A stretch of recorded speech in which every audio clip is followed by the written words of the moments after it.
Bom, bem-vindos novamente à tutoria de anatomia. Hoje a gente vai falar um pouquinho sobre a coluna vertebral. Bom, a coluna vertebral, uma importante parte do esqueleto, é uma parte que vai ser responsável pela sustentação do corpo, certo? E principalmente vai revestir, a medula espinhal, que é uma importante parte do sistema nervoso central. Bom, a coluna vertebral ela é formada por algumas vértebras. Nós temos 7 vértebras cervicais, 12 vértebras torácicas, 5 vértebras lombares, 5 vértebras sacrais, formando um grande osso chamado osso sacro, e 3 ou 4 vértebras coxígeas.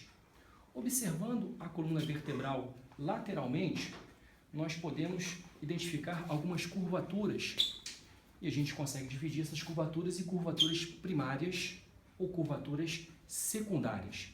As curvaturas primárias, elas possuem a concavidade voltada anteriormente. No caso aqui, nós temos a curvatura torácica e a curvatura sacral. Concavidade voltada anteriormente, curvatura torácica e curvatura sacral, também chamadas de cifoses fisiológicas. E nós temos as curvaturas secundárias. No caso aqui, a curvatura secundária na região cervical e a curvatura secundária na região lombar. Essas curvaturas secundárias, elas possuem a convexidade voltada anteriormente para, na verdade, compensar as curvaturas primárias que estão bastante mais presentes durante o nascimento.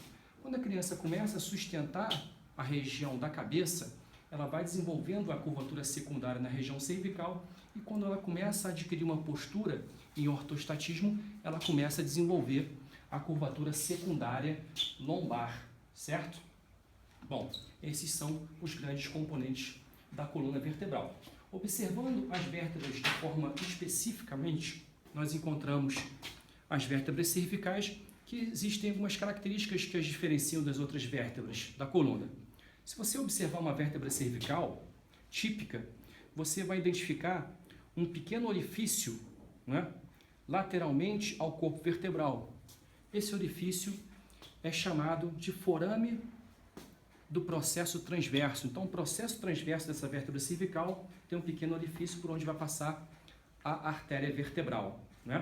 Uma característica que a diferencia das outras vértebras do restante da coluna vertebral. Se você for observar uma vértebra torácica, são um número de 12 vértebras torácicas, a gente vai identificar um grande processo posterior, processo espinhoso. As outras vértebras também possuem esse processo, porém, na vértebra torácica a gente tem um processo espinhoso bastante pronunciado e, sobretudo, voltado inferiormente. Okay? Além disso, nas vértebras torácicas, a gente vai encontrar algumas facetas que vão se articular com as costelas. Então, nós temos algumas facetas que se articulam com a costela. Se eu pego uma vértebra torácica típica, eu vejo uma faceta que vai se articular com o tubérculo da costela e uma outra faceta que vai se articular com a cabeça da costela. Então, uma vértebra torácica típica possui facetas para articulações das costelas. São 12 costelas de cada lado. Se eu observo uma vértebra lombar, a vértebra lombar localizada mais inferiormente, então ela tem que ter um corpo vertebral mais robusto. Então, o corpo vertebral de uma vértebra lombar bastante robusto.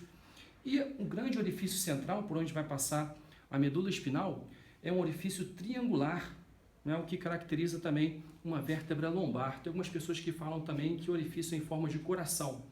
Ela não possui faceta, uma vez que na coluna vertebral localizada na porção lombar, a gente não possui costelas, e as vértebras lombares, elas vão comunicar na parte inferior, a última vértebra lombar, a L5, vai se comunicar inferiormente com o osso sacro, que é um grande osso fundido, formado pelas 5 vértebras, localizado também na parede posterior da pelve. E por último, a gente tem 3 ou 4 vértebras coxígeas.